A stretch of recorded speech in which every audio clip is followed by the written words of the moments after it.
بالله من الشيطان الرجيم بسم الله الرحمن الرحيم السلام عليكم ورحمة الله تعالى وبركاته بسم الله والحمد لله والصلاة والسلام على رسول الله وعلى آله وصحبه ومن والاه رب اشرح لي صدري ويسر لي أمري واحلل عقدة من لساني يفقهوا قولي سبحانك لا علم لنا إلا ما علمتنا إنك أنت العليم الحكيم اللهم يسر ولا تعسر يا كريم أما بعد قال الله سبحانه وتعالى أعوذ بالله من الشيطان الرجيم وذكر فإن الذكرى تنفع المؤمنين صدق الله العظيم Wadil pengurusi, wadil saf kepimpinan surau, tuan-tuan guru, para jemaah yang dirahmati Allah Subhanahu wa taala sekalian. InsyaAllah kita ambil sedikit masa sebelum masuk waktu Jumaat. Kurang lebih kita ada dalam 25-26 minit insyaAllah. Saya cuba berkongsi dengan tuan-tuan satu hadis Nabi sallallahu alaihi wasallam yang juga ada sedikit berkaitan dengan apa yang akan dibicarakan juga dalam khutbah Jumaat nanti. Tajuk khutbah ini lebih kepada bagaimana menangani perbezaan. Minggu lepas tajuk dia menarik, hindari nikah sindiket atau ramai yang pakar tak puas hati dengan khutbah yang dibaca pakar, pergi lagi ke web Jais tu nak baca sendiri, nak bagi puas hati. Jarang-jarang orang berminat dengan khutbah sebegitu rupa sebab dia tajuk menarik minggu lepas.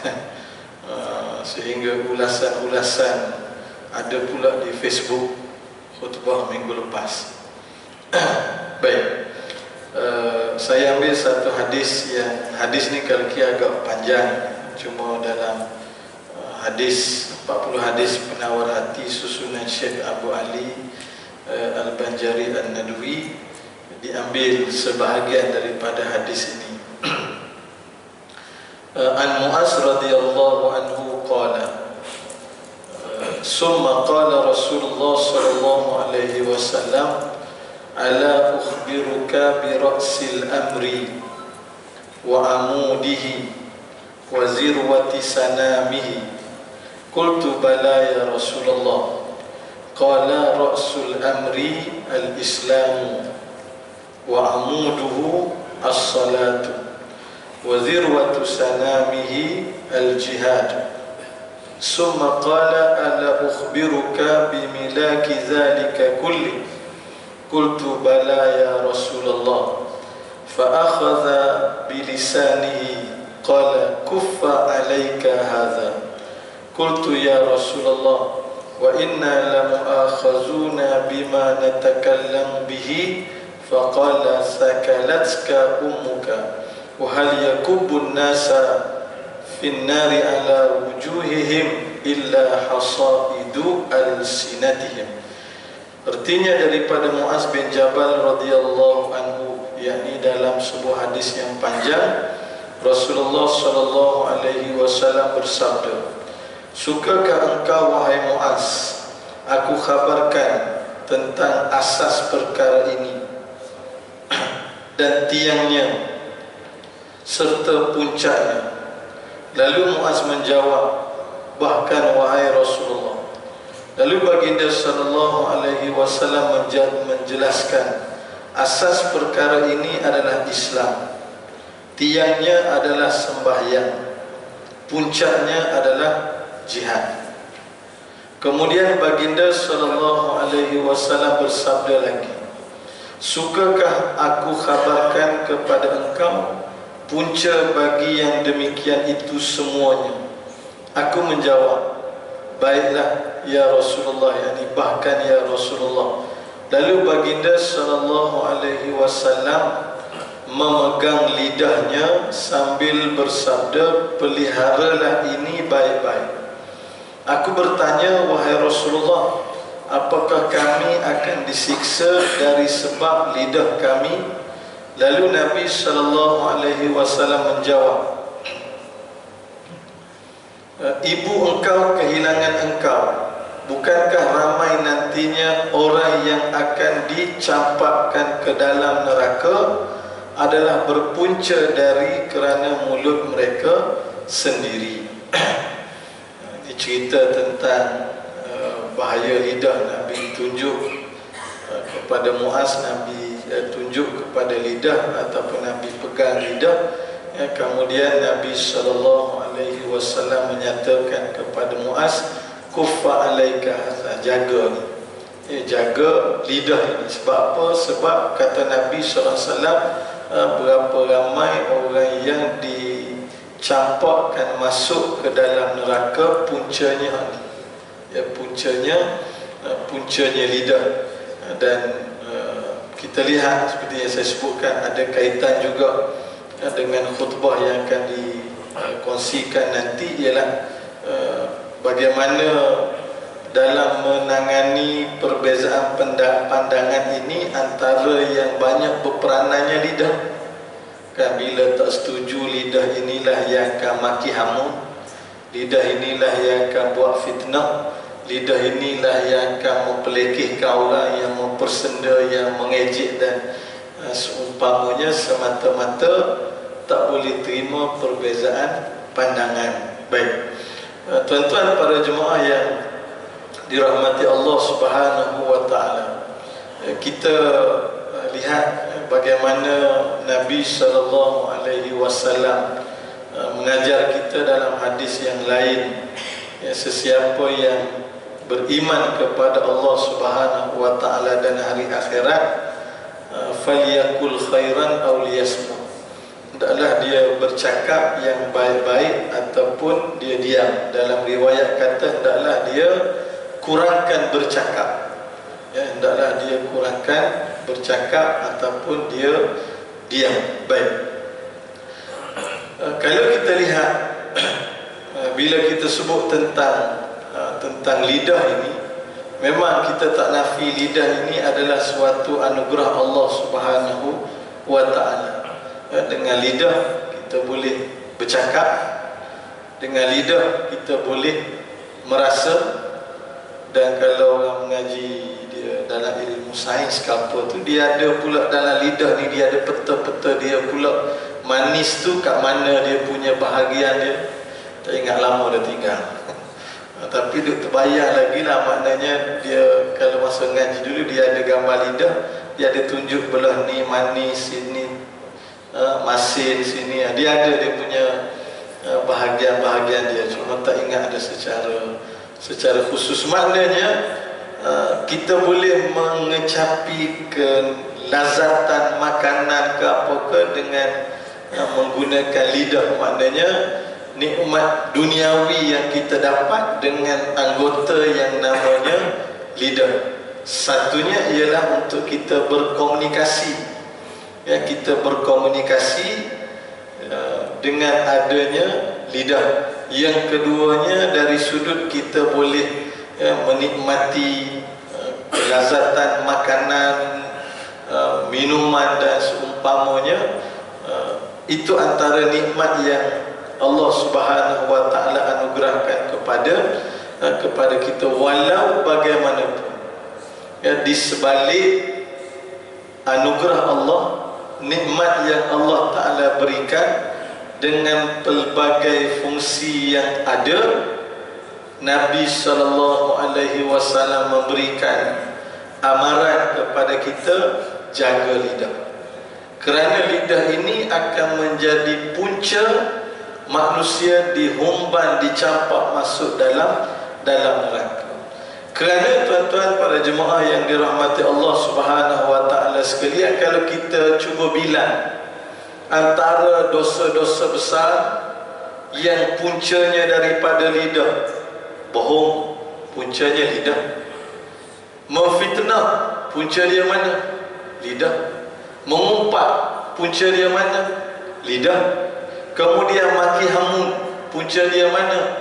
Lidah. Mengejek, mengherdik, mempelekeh, punca dia mana? Lidah.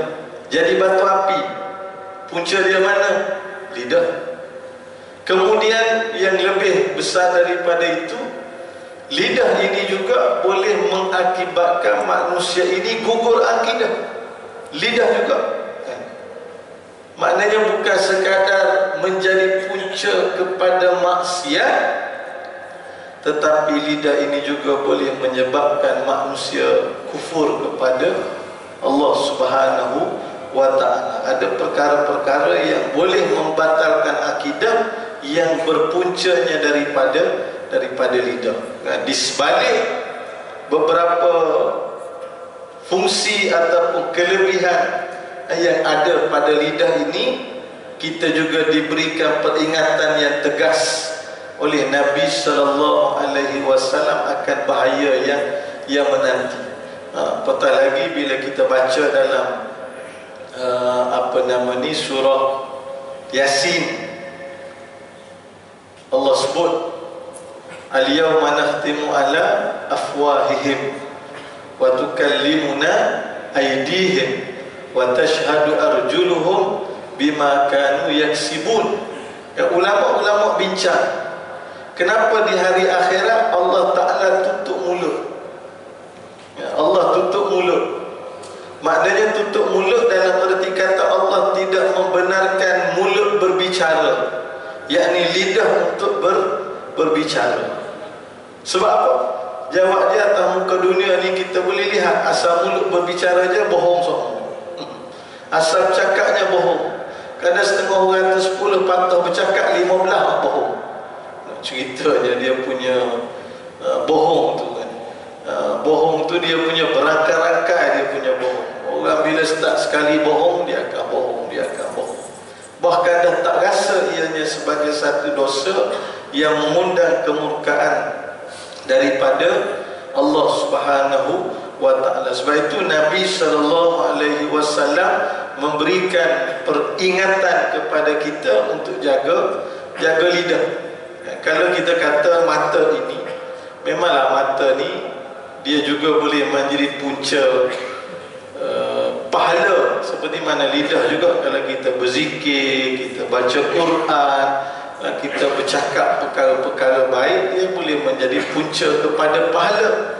Tapi lidah ini juga boleh mengheret manusia dicampak dalam neraka, seperti yang diperingatkan oleh Nabi sallallahu alaihi wasallam. Tapi kalau kita nak banding antara lidah dengan mata ini dari sudut bahayanya tak sebanyak bahaya yang ada pada lidah.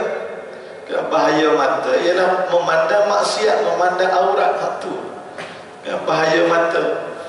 Memandang, kita kata memandang aurat ataupun memandang perkara-perkara maksiat tak banyak. Telinga, bahaya telinga banyak mana? Tak banyak mana juga bahaya telinga. Tetapi bila lidah ni, kalau kita kata istilah lidah tidak bertulang, boleh jadi itu sebab yang dia banyak menjadi punca.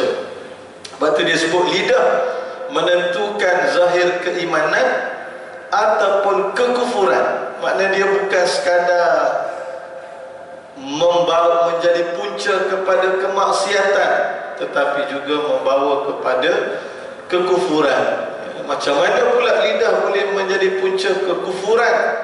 Kita mengaji dalam bab akidah, di bawah perkara-perkara yang membatalkan akidah, apabila kita mengingkari kewajipan yang ada, ataupun bila ada unsur mempersendakan kemuliaan Islam, maka dia boleh gugur akidah. Contoh kita kata dalam bab semayang lah, contoh kan, bila orang pesan semayang lah, kalau dia jawab tak rasa malas lah. Kalau rasa malas tu dikira sebagai dia mengingkari Allah, maknanya dikira sebagai dia fasik, dia derhaka kepada Allah.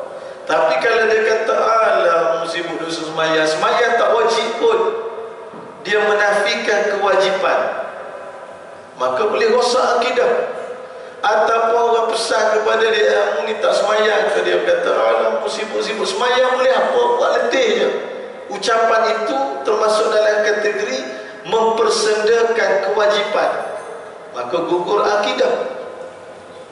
Kalau bapamu tak sembahyang ni, tak rasa malas.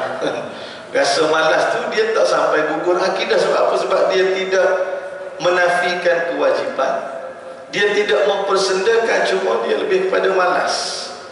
Dosa tetap dosa, cuma hak tu dia boleh gugur akidah. Kenapa? Punca dia apa? Lidah ni lah kan? Lidah. Tambahan juga tadi tak habis sebut kan? Banyak punca lidah. Derhaka kepada orang tua, lidah juga kan? Bila Quran kata la tanharhuma, jangan herdik, itu lidah. Kadang orang herdik tak apa, kata-kata Allah alam kok dia kira tepuk meja ke tanda herdik. Tapi biasa herdik ni ialah dengan lidah. Wala taqul lahuma uffin, jangan berkata uf atau lidah juga. Berapa ramai ibu bapa kadang yang berkecil hati dengan sebab lidah. Dia punya punca-punca dosa kemaksiatan itu begitu terbuka dengan sebab lidah. Batu Nabi sallallahu alaihi wasallam memberikan ingatan kepada kita. Nabi siap tunjuk lagi, Nabi pegang lagi. Kalau tengok dalam hadis, Nabi pegang lidah, kemudian Nabi sebut jaga ni, jaga lidah. Merujuk kepada jaga percakapan, perkataan yang keluar daripada mulut kamu, supaya jangan sampai ia adalah menjadi punca kemaksiatan, bukan menjadi penyebab kepada dosa. Bahkan pastikan lidah ini menjadi punca untuk kita diberikan pahala oleh Allah Subhanahu wa ta'ala. Baik, antara beberapa perkara yang disebut sebagai huraian kepada hadis ini oleh almarhum Syekh Fahmi Zamzam, ataupun nama gelarannya Abu Ali Al-Banjari, dia sebut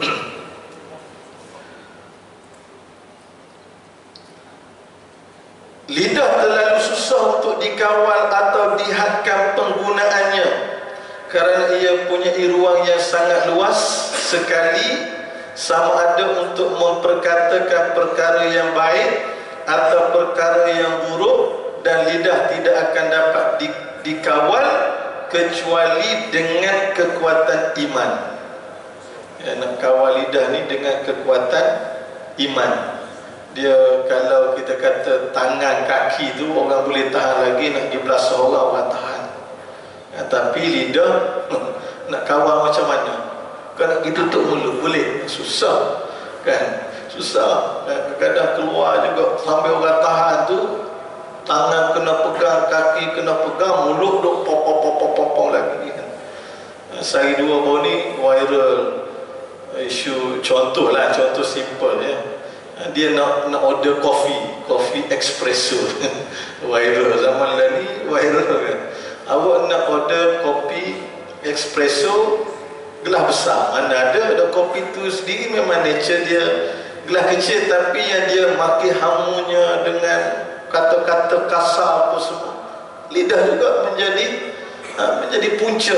Mana nak sebutnya ialah kalau kita bilang tu memang jenuh, kita nak bilang kesalahan-kesalahan ataupun punca-punca yang datang daripada lidah. Dan bahayanya lidah ialah bila tidak boleh nak kawal.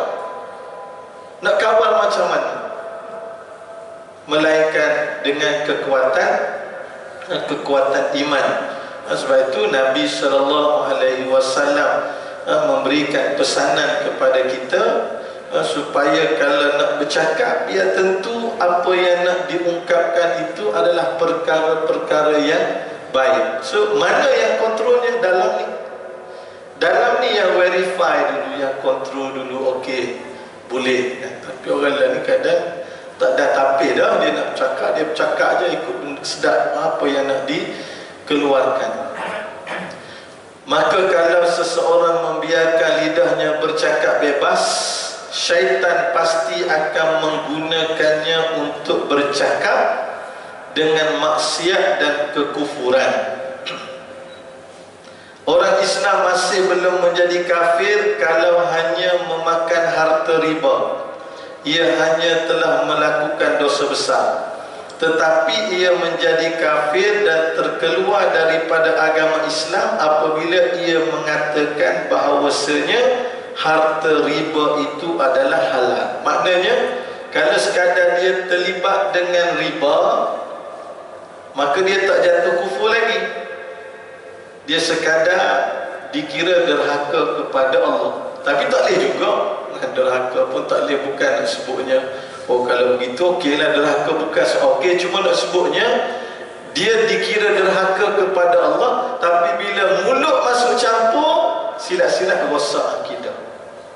Kan contoh seperti yang disebutkan di sini, orang tegur, kata dia tak sadut terlibatlah dengan riba ni, haram. Kan? Kalau dia buat tak kisah begitu, dia kira derhaka kepada Allah. Tapi tiba-tiba mulut dia jawab. Tiba-tiba mulut dia jawab, oh haram kok mana? Haram kok mana riba ni? Riba ni tak ada masalah, halal lah. Dia sebut begitu, maka bila mulut masuk campur, dia dah berubah daripada maksiat kepada kufur kepada Allah Subhanahu wa ta'ala. Cuma kadang yang jadi masalah kepada kita ini, kadang sebahagian daripada kita beranggapan bahawa Islam, iman ini macam bangsa. Maknanya kalau kita orang Melayu contoh, baik tara mana pun kita, Melayu situlah. Jahat tara mana pun kita, Melayu situlah. Maknanya tak berubah. Maka kita pun beranggapan Islam pun begitu juga, baik tara mana pun Islam, jahat tara mana pun Islam. Sedangkan kita kena sedar bahawa Islam, iman ini bukan sesuatu yang tetap. Dia boleh jadi Islam tu ada pada kita, boleh jadi Islam tu terlucut, gugur dengan ucapan-ucapan, dengan perbuatan-perbuatan. Tapi hal yang mudah menjadikan tergelincirnya akidah ialah dengan sebab lidah. Contoh tadi yang saya sebut sebelum apa yang kita baca ini ialah contoh semayang. Yang dalam kitab ni bagi contoh riba. Ataupun boleh jadi contoh menutup aurat contohnya kepada perempuan, walaupun perempuan tak ada, tapi sebagai contoh.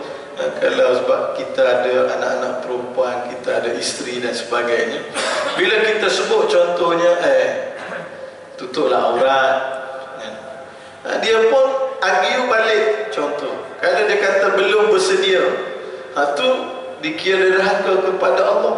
Maknanya dia tidak mentaati Allah. Tapi kalau dia boleh sebut, kata dia Allah sibuk apa nak suruh tutup aurat, bukan wajib pun. Bila dia sebut bukan wajib, dia boleh gugur akidah. Sebab apa? Sebab dia telah menafikan kewajipan yang telah ditetapkan oleh Allah Subhanahu wa ta'ala. Bahkan dalam soal riba tadi sebagai contoh, walaupun mungkin dia sendiri tak terlibat dengan perbuatan riba, tetapi dengan ucapan yang mengatakan riba itu tidak haram, boleh rosak akidah juga, boleh gugur dia punya akidah. Dia keadaannya kalau bila dah gugur akidah, kalau takdirnya mati, tak usah sibuk cari ke imam, begitu je. Kan, cuma kalau kita betul-betul buat gitu, jadi bala pula, jadi fitnah. Dia orang Islam apa semua kan. Cuma nak sebut dari sudut kaedah yang sebenar. Takdirnya dia bercakap kan, semayang tidak wajib, puasa tidak wajib, tutup aurat tidak wajib, kena serangan jantung mati dia. Takdirnya contoh, tiba-tiba mati agak-agak. Nak cari tu imam, nak cari khairat kematian. Kalau kira sepatutnya tak perlu diuruskan. Sebab apa? Sebab mati dia tu dalam keadaan dia gugur akidah. Ya, cumanya kita dari sudut pentadbiran pula pentadbiran dan sebagainya. Kalau kita duduk keram begitu, tak nak urus apa semua, dia jadi masalah yang lain. Dan kita biasanya ada pejabat agama, kita dapatkan pengesahan pejabat agama. Cuma nak sebutnya, kalaulah takdirnya dalam dia menafikan itu, menafikan ini, tiba-tiba sakit, datang serangan jantung, mati, itu bimbang tu. Sebab itu bila datang tersalah cakap ke apa, cepat-cepat istighfar, taubat. Kita mohon ampun kepada Allah Subhanahu wa ta'ala. Baik. Ini semuanya padah yang diakibatkan oleh lidah yang tidak bertulang. Itu kesilapan lidah yang bukan sekadar mengundang dosa dan murka Allah, tapi menyebabkan gugur akidah. Di sana ada kesalahan-kesalahan yang juga berpunca daripada lidah yang sebahagiannya saya dah sebutkan tadi, ialah fitnah. Yang membuat fitnah ini juga lidah. Cuma lah ni dia dah ada satu lagi media menaburkan fitnah, iaitu media sosial. Dia tidak secara lidah tapi secara tulisan. Taib apa-apa dia share. Boleh jadi juga bentuk fitnah. Sebab itu ada ulama-ulama yang menyatakan dalam bab mencegah kemungkaran dengan lidah, contoh falyughayyirhu bi lisanihi, termasuk juga dengan tulisan. Dia kira termasuk samalah, menaburkan fitnah. Dia beza fitnah dengan mengumpat ni. Fitnah ni kalau benda tu tak betul, maka dia jadi fitnah. Kalau benda tu betul tapi tak disukai oleh tuan punya badan, dia jadi mengumpat. Persamaan dia ialah dua-dua itu perbuatan tercela, dosa besar, dikeji oleh syarak. Cuma bila sebut benda yang tak betul, namanya fitnah. Tapi kalau sebut benda tu betul tapi berunsur kita merendahkan orang, pelekehkan orang, yang bila tuan mempunyai badan dia rasa tidak senang dengan ucapan itu, yang cerita tentang keaiban, kelemahan dan seumpamanya, dia dipanggil mengumpat. Dua-dua pun tak boleh. Dan punca kepada mengumpat lidah, punca kepada fitnah juga lidah. Fitnah, mengumpat, berbohong, ini pun kita dah sebut tadi kan, berbohong, menipu. Bahasa Terengganu kata lebong, bahasa Kelantan kata pelawak. Ikutlah. Kalau bahasa Selangor tak tahu. Bahasa Selangor bohong kot. Maknanya bercakap bohong. Ada masa waktu dah 1 minit 2 minit lagi. Kan ada apa dia panggil, pepantun ke siakap senohong gelama ikan duri. Bercakap bohong lama-lama mencuri. Betul juga dia punya pantun. Dia orang bila dia mula berbohong, dia akan mula berbohong, dia akan berbohong, dan dia akan menikmati keseronokan berbohong. Ini sangat bahaya. Dia telah, kalau dia berbohong seronok pula dengan dia punya pembohongan itu, dia tak sedar sebenarnya dia telah dikuasai oleh syaitan yang mengindahkan perkara itu. 3. Yang keempat, mengejek. Perbuatan mengejek orang, memperlekehkan, merendah-rendahkan. Apatah lagi kalau perbuatan mengejek ni, tuan-tuan sekalian, dalam hadis yang lain pernah berlaku sebagai yang terakhir, hampir masuk waktu. Pernah berlaku di zaman Rasulullah SAW. Sikit habiskan tentang Nabi sebut tentang bila perbuatan mengejek ini. Nabi sebut satu patah kalimah mengejek ini, kalau dicampur dengan air laut, nescaya air lautan itu akan busuk dengan sebab kejinya perbuatan mengejek. Nabi kata, laqad qulti kalimatan law muzijat bima'il bahri lamazajathu. Engkau telah menyatakan satu kalimah yang berbentuk ejekan, kalau dicampur dengan air lautan nescaya air lautan akan jadi busuk dengan sebab ejekan itu. Betapa busuknya ejekan itu. Wallahu a'lam. Assalamualaikum warahmatullahi wabarakatuh.